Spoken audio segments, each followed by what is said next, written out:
This is just a bit of a prelude to this alarm switch that I've installed while making another video about a manual fan, which I'll link below if you're interested, which is concerned with these wires, which they were all taken apart and I needed space over here. So I took this sensor out just to be able to make space there. That sensor goes there, and then I forgot to put it back. And then I went to the interior of the car, and then this is what happened inside the car. Okay, so this is what you're going to get. Let me focus. It's not going to start. It's not going to start. Tries and tries to turn over. Let me put that back. Okay, we're back. So that little sensor, whatever it does, I have no idea what it does, can also be used as like a manual immobilizer, anti-theft.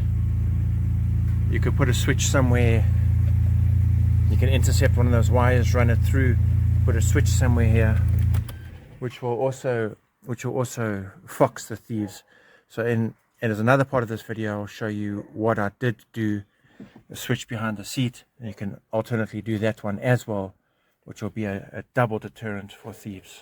This video I'm making is about how I've made a anti-theft kind of immobilizer manual switch on my Opel Corsa Bakkie, also called a pickup. It's a 1.4 petrol.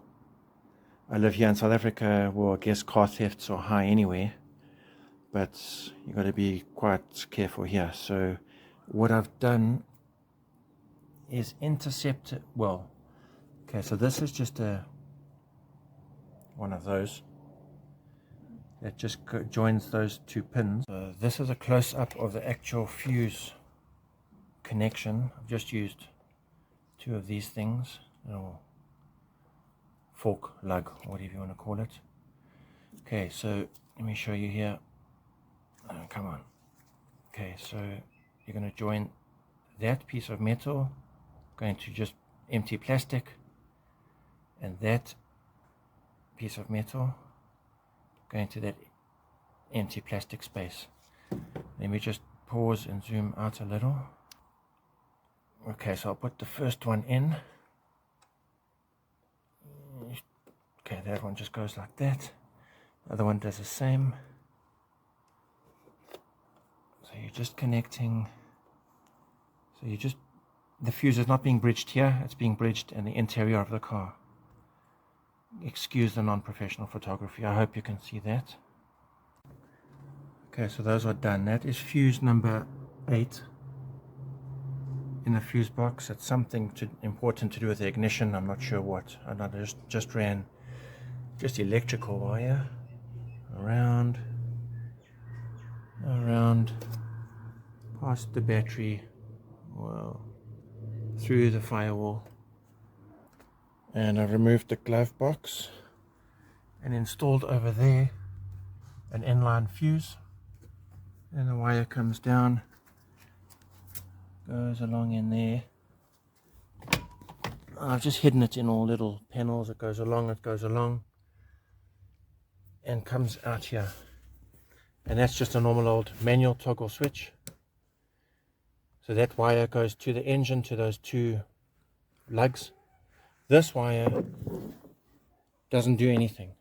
What this wire is meant for is you hide it somewhere, you hide it just somewhere like super secure. So then if a car thief managed to find this, they're like, whoa, why is there 4 wires here? So that one, yeah, you must just hide it somewhere, you know, going in there, or like going in there somewhere, and it's going to take them a bit of time to figure out, well, what's going on here. Maybe in that time someone will discover what they're doing, or maybe your dog will bark or something. Okay, anyway, let me now show you what this switch actually does. Okay, so in the interior, turn it on, we've got ignition. The car will start now normally, just don't want to do that right now. Go down to the switch, well, toggle that, Nothing.